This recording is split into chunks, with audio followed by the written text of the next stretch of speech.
اعوذ باللہ من الشیطان الرجیم بسم اللہ الرحمن الرحیم۔ اب اس صورت کا اقامت دین جو اس کا جو اصل جو ایکسس ہے، اس کا جو عمود ہے، اس کے اعتبار سے دوسرا نہایت اہم مقام اب آ رہا ہے۔ 8 آیات ہیں۔ اقامت دین کی جد و جہد کرنے والوں میں کیا اوصاف ہونے چاہیے؟ اگر یہ اوصاف نہیں ہوں گے تو وہ اقامت دین کی جد و جہد نہیں کر سکیں گے۔ تو یہاں پر نقشہ کھینچا جا رہا ہے اس سیرت کا، اس کردار کا، کہ جو لوگ یہ طے کر لیں کہ ان صلاتی و نسکی و محیای و مماتی للہ رب العالمین، جو اصولی طور پر ایک عزم کر لیں کہ اب ہمیں اپنی بہترین توانائیاں اور قوتیں صرف کرنی ہے اللہ کے دین کو قائم کرنے کے لیے، تو ان کے اندر کیا اوصاف پیدا ہونے چاہیے؟ وہ جو علامہ اقبال کا ایک بڑا سادہ سا شعر ہے، ہو صداقت کے لیے جس دل میں مرنے کی تڑپ، پہلے اپنے پیکر خاکی میں جاں پیدا کرے۔ تو یہ اوصاف اپنے اندر پیدا کرو تاکہ تم اقامت دین کی جد و جہد کے لیے واقعتاً موضوع ہو سکو۔ پہلی بات، فما اوتیتم من شیء فمتاع الحیات الدنیا، جو شے بھی تمہیں دنیا میں دی گئی ہے بس وہ دنیا کی زندگی کا ساز و سامان ہے، برتنا ہے۔ وما عند اللہ خیر و ابقا، اور جو کچھ اللہ کے پاس ہے وہ خیر ہے اور باقی رہنے والا ہے۔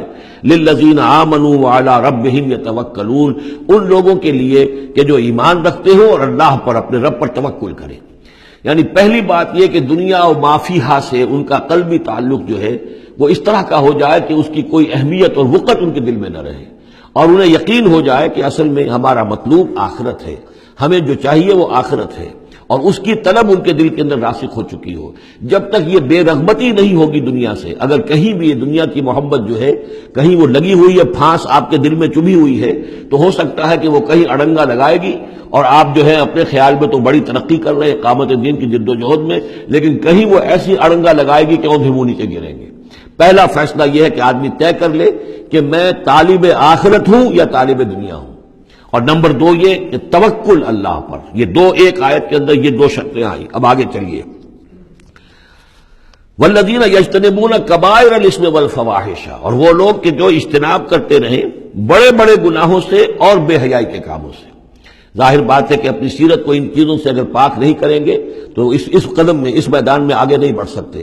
لیکن یہاں دوبارہ نوٹ کر لیجئے کہ یہی مضمون سورہ نساء میں آ چکا ہے۔ ان تجتنبوا کبائر ما تنہون عنہ نکفر عنکم سیئاتکم وندخلکم مدخلا کریما، دوسری مرتبہ اب یہاں آ گیا ہے۔ یعنی یہ کہ اقامت دین کے جو جد و جہد کرنے والے ہوں انہیں کبائر کے بارے میں اصل میں زیادہ حساس ہونا چاہیے۔ صغائر کے معاملے میں جس قدر زیادہ حساس ہم ہو گئے ہیں وہ اصل میں ایک بالکل غلط رخ ہے۔ صغائر کے بارے میں کم اور کبائر کے بارے میں ہو اصل۔ صغائر تو از خود بھی ان الحسنات یذهبن السیئات، جو نیکیاں ہم کرتے ہیں اس سے خود بخود بھی وہ ایسے صغیرہ گناہ جو ہے معاف ہوتے چلے جاتے ہیں، لیکن ہو جاتا ہے الٹا برعکس ہو جاتا ہے معاملہ کہ ایک آدمی ان چیزوں میں تو بہت ہی جزرس ہو جائے اور بہت ہی باریک بین ہو جائے، لیکن جو حضرت مسیح کے الفاظ ہیں کہ مچھر تو چھانتے ہو اور سموچے اونٹ نکل جاتے ہو، یہ صورتحال جو ہے یہ بڑی ہی یوں سمجھیے کہ پیتھولوجیکل کنڈیشن ہے، یہ بیماری کی صورت ہے۔ یہ ہے کہ بڑے بڑے گناہوں سے اپنے آپ کو پاک کرو اور فواحش سے اور بے حیائی سے۔ وَإِذَا مَا غَضِبُوا هُمْ يَغْفِرُونَ، اور یہ کہ اگر کبھی کہیں غصہ آ جائے، جیسا کہ ہم پڑھ چکے ہیں سورہ حامیم سجدہ میں بھی کہ وَإِمَّا يَنزَغَنَّكَ مِنَ الشَّيْطَانِ نَزْغٌ، وہ اگر شیطان کی کوئی چھوٹ لگنے ہی لگے تو فوراً اللہ کی پناہ طلب کرو۔ وَإِذَا مَا غَضِبُوا هُمْ يَغْفِرُونَ، جب انہیں غصہ آتا ہے تو اس غصے کو ڈھانپ دیتے ہیں، غصے کو پی جاتے ہیں۔ غفر کے معنی ڈھانپ دینا ہے، ویسے اس کے جو عام ترجمہ ہے معاف کر دیتے ہیں، بجائے اس کے کہ غصے میں کسی پر حملہ کریں اور کسی سے انتقام لیں، بلکہ اس کے اندر عفو کی صورت ہو جب غصہ آئے۔ ایک ہے سوچ سمجھ کر کوئی اقدام کرنا ہے، کوئی آپ نے چیلنج کرنا ہے کسی باطل کو اور اس میں کوئی آگے بڑھ کر آپ کو اقدام کرنا ہے، وہ اور بات ہے۔ ایک ہے کہ غصے میں آ کر کوئی اقدام کیا جائے۔ وَإِذَا مَا غَضِبُوا هُمْ يَغْفِرُونَ، تو وہ معاف کر دیتے ہیں، یا یوں کہیے غصے کو پی جاتے ہیں، یعنی غصے کے اوپر وہ پردہ ڈال دیتے ہیں۔ غفر جو ہے مغفر کہلاتا ہے خود، کہ جو سر کو ڈھانپ لیتا ہے تاکہ تلوار کا وار اگر سر پر آئے تو سر بچ جائے اور خود اس کو روک لے، تو مغفر، غفر کے معنی ڈھانپ دینا، گناہ کو ڈھانپ لینے والی شے ہے اللہ کی مغفرت۔ اسی طریقے پر یہ کہ وہ غصے کو پی جانے والا، والکاظمین الغیظ، یہ ہم پڑھ چکے ہیں سورہ آل عمران میں۔ نمبر آگے چلیے، والذین استجابوا لربہم، اور وہ لوگ کہ جنہوں نے اپنے رب کی پکار پر لبیک کہا۔ وہ پکار کون سی ہے؟ اس سورہ مبارکہ میں اب تک صرف ایک فعل امر آیا ہے جمع کے صیغے میں، ان اقیموا الدین، اور ایک فعل نہیں آیا ہے جمع کے صیغے میں ولا تتفرقوا فی، پوری صورت میں اب تک نوٹ کر لیجیے گا جا کر. تو یہ پکار اللہ کی کون سی ہے؟ اقیموا الدین ولا تتفرقوا فی. اسی کے لیے کہا تھا حضور سے فلذالک فدعوا، اسی کی دعوت دیتے رہیے. آپ کی دعوت اقامت دین کی دعوت ہو، یا آپ کی کسی جزوی شے کے اوپر آپ جو ہے وہ ہیمر نہ کر رہے ہو، کسی جزوی سی شے کو آپ نے ہدف نہ بنا لیا ہو، اصل ہدف اقامت دین. فلذالک فدعوا واستقم کما امرت ولا تتبع اهواهم. اب یہاں فرمایا والذین استجابوا لربهم، جنہوں نے اپنے رب کی پکار پر لبیک کہا، واقاموا الصلاۃ، اور نماز قائم کی، اور وامرهم شورى بینہم، چونکہ اب اجتماعی زندگی ہے، جماعتی زندگی ہے، اس میں مشاورت کا نظام ہونا چاہیے کہ وہ جو فیصلے کریں، جو قدم اٹھائیں، وہ باہمی مشاورت سے ہو. یہ بھی روح جب تک کہ اس اجتماعیت کے اندر نہیں ہوگی باہمی مشاورت کی، اور یہ کہ کوئی ایک شخص سمجھے کہ بس ہر معاملے کے اندر مجھے اپنی مرضی چلانی ہے، تو ظاہر بات ہے کہ پھر وہ کام آگے نہیں چلے گا. ہم پڑھ آئے ہیں کہ حضور سے یہاں تک کہا گیا ہے کہ یہ جن صحابہ سے خطا ہوئی ہے، غلطی ہو گئی ہے، ان کو بھی آپ وشاورہم فی الامر فاعف عنہم واستغفر لہم وشاورہم فی الامر. حالانکہ ان سے خطا ہوئی ہے، غلطی ہوئی ہے، لیکن پھر بھی آپ انہیں اپنے مشوروں میں شامل رکھیے، اس لیے کہ اس سے دلجوئی ہوتی ہے، ساتھیوں کے اندر میوچول کانسیپٹ ڈیولپ ہوتا ہے، ایک کانفیڈنس ڈیولپ ہوتا ہے، اور وہ سمجھتے ہیں کہ ہماری بھی بات سنی جاتی ہے. اور حضور نے بسا اوقات اپنی رائے کو پیچھے رکھ کر اپنے ساتھیوں کی رائے کے مطابق فیصلہ کیا. غزوہ احد میں یہی ہوا ہے، غزوہ بدر میں یہی ہوا ہے کہ جہاں پر آپ نے کیمپ لگانے کا فیصلہ کیا تھا، جب بعض صحابہ نے آ کر کہا کہ ہمیں اگر اجازت ہو ہم اپنی رائے دیں، اور جب انہوں نے کہا کہ ہمارے خیال میں وہ جگہ بہتر ہے، آپ نے کہا ٹھیک ہے، یہاں سے کیمپ اکھاڑو، وہاں لگا دو.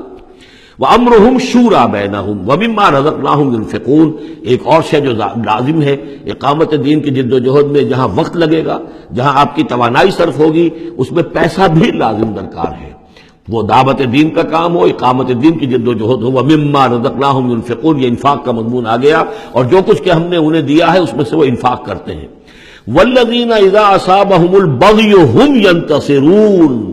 یہ وہ چیز ہے جس کے لیے میں نے نوٹ کرایا تھا کہ ایک ہے دعوت دین کا مرحلہ. اس دعوت کے مرحلے میں تو صورت وہ بتائی گئی کہ ادفع باللتی ہی احسن. اگر کوئی تمہیں گالی دے تم دعا دو، کوئی تمہیں پتھر مارے تم پھول پیش کرو. لیکن اقامت دین کی جد و جہد، اس کے اندر آگے چل کر معاملہ آتا ہے. جیسے قتال کا مرحلہ آ گیا تو وہاں تو فرمایا قاتلوا فی سبیل اللہ الذین یقاتلونکم اخرجوہم من حیث اخرجوکم، نکالو انہیں وہاں سے جہاں سے انہوں نے تمہیں نکالا ہے. یہاں آ کر معاملہ کیا ہے؟ والذین اذا اصابہم البغی ہم ینتصرون. اور وہ لوگ کہ جن پر اگر کوئی زیادتی کی جاتی ہے تو وہ بدلہ لیتے ہیں. یعنی یہاں پر اب تو اس کو اصل میں جد و جہد جو ہے حضور صلی اللہ علیہ وسلم کی، اس کے بھی اگر آپ دو مراحل سمجھیں گے تو ایک جو مکی دور میں وہ تھا، وہ دعوت کا مرحلہ تھا، ابھی اس میں اقدام کوئی نہیں کیا گیا.